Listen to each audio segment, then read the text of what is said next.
ఒక్కటైతే వాస్తవం, ప్రభుత్వ ఉద్యోగులు ఎలా ఉంటారంటే ఏ ప్రభుత్వంలో అయినా వాళ్ళకి ఎంతో కొంత అసంతృప్తి అనేది కొనసాగుతూనే ఉంటుంది. అది ఏ ప్రభుత్వం పైన అయినా కానీ తర్వాత మళ్ళీ గతంలో ఉన్న ప్రభుత్వాన్ని వాళ్ళు ఎన్నుకోవడం చాలా సందర్భాల్లో జరిగింది. నాకు నిజంగా చాలా చాలా ప్రభుత్వాలు ఇవన్నీ గత కొంతకాలంగా మనం చూస్తున్న పరిధిలో ఒకసారి వేసిన ప్రభుత్వానికి మళ్ళీ రెండోసారి వేయరు ప్రభుత్వ ఉద్యోగస్తులు. అది ఫస్ట్ నుంచి వస్తున్న తీరు.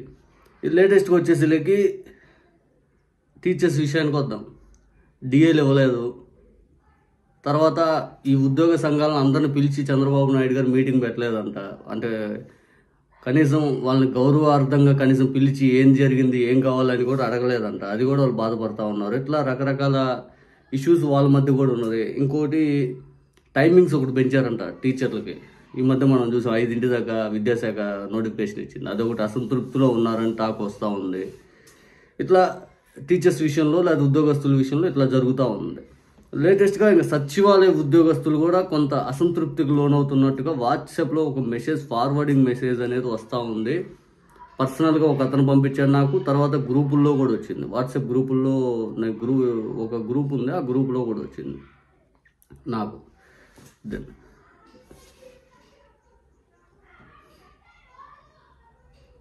తర్వాత ఇది నాకు వచ్చిన మెసేజ్, ఇది ఒక గ్రూప్ నుంచి వచ్చింది. ఇది నాకు వచ్చిన మెసేజ్. తర్వాత ఇప్పుడు వచ్చిన విషయం ఏంటంటే జూలో జంతువులకు కూడా ఒక టైం ఉంటుంది సచివాలయ ఉద్యోగస్తులు. ఊళ్ళల్లో పాలేరులకు కూడా ఒక టైం ఉంటుంది. కానీ ఈ సచివాలయం పేరుతో మెడలో బెల్ట్ కట్టి ఆడిస్తున్న ఉద్యోగులకు మాత్రం ఒక పద్ధతి పాడు లేదు. బెల్ట్ ఎవరు చెప్తే, బెల్ట్ ఎవరి చేతికి దొరికితే వారు ఇష్టం వచ్చిన చోట కట్టేస్తున్నారు. సర్వే వెనక సర్వే పెట్టి ఉదయం 6ంటికే ఫీల్డ్లోకి ఫోటో పెట్టండి అంటా ఉన్నారు. అర్ధరాత్రి ఆఫీస్లో ఉండమంటారు. ఆదివారం సెలవు లేదంటారు. మాకు కుటుంబాలకు బాధ్యతలు లేవా? మాకు కుటుంబాలు ఉన్నాయి, బాధ్యతలు లేవా? మా పిల్లలు ముసలోళ్ళు మనుషులు కాదా? ఏ వరద విపత్తులు వచ్చినా రాత్రి పగలు తేడా లేకుండా పనిచేస్తున్నాం. అన్ని పనులు ఎమర్జెన్సీ అని వేధిస్తుంటే అసలు బ్రతకగలమా? జైల్లో ఖైదులు కూడా కోరుకుంటే కుటుంబంతో కాసేపు ఉండనిస్తారు. అంతకన్నా ఘోరంగా ఉన్నామా? పాత ప్రభుత్వం సరైన విధానాలు మాకు అమలు చేయక నడ్డి రోడ్డు మీద వదిలిపోయింది. ఏం పోయిందో మరి నాకైతే తెలియదు. సచివాలయ వ్యవస్థ మీద పాత ప్రభుత్వం ఏమంత ఇబ్బంది పెట్టింది? సరే, దీంట్లో ఉన్నట్టు చదవాలనే ఉద్దేశంతో నేనేం స్కిప్ చేయకుండా చదువుతున్నా. మేము కోరి తెచ్చుకున్న కొత్త ప్రభుత్వం కూడా మమ్మల్ని రోడ్డు మీద లాగే చేస్తుందంట. కోరి తెచ్చుకున్న ప్రభుత్వం. మానిటర్ చేసే అధికారులు ఇంట్లో హాయిగా రెస్ట్ తీసుకుంటుంటే చిరు ఉద్యోగులు అయిన మమ్మల్ని ఇలా వేధిస్తారా?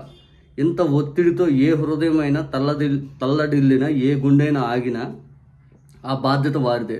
ప్రభుత్వానికి షేర్ చేయండి.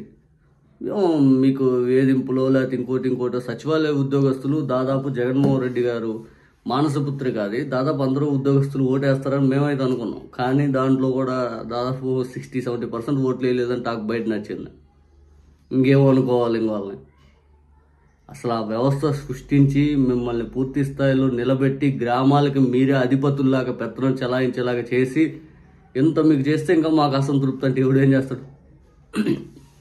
సరే, మీరు ఫార్వర్డ్ చేసుకుంటున్న మెసేజే డైరెక్ట్గా నేను చదవాలి, ఎక్కడ స్కిప్ చేయకూడదు 5 అనుకోండి. ఇంకా ఖచ్చితంగా చదివాను. ఇంకా అది ప్రభుత్వానికి చేరవేయాలి 5 అని ఎంతో ఆలోచించుకుంటున్నారు కాబట్టి చేరవేసుకోండి. మీదైతే ఒకటైతే వాస్తవం, వాలంటీర్ వ్యవస్థ ఎలాగైతే తీసేశారో ఆ వాలంటీర్ పని భారం మేమేం పడుతుంది. రెండోది వచ్చేసరికి సచివాలయ వ్యవస్థ నిర్వీర్యం చేయడం ఇప్పుడున్న ప్రభుత్వం యొక్క ఆలోచన. ఇంకా నేను ఈ పాయింట్ అనేది చెప్తున్నాను, మీరు గుర్తుపెట్టుకోండి. సచివాలయ వ్యవస్థ లేకుండా చేయాలి, మీరు ఎక్కువ మంది రాజీనామా చేయాలి.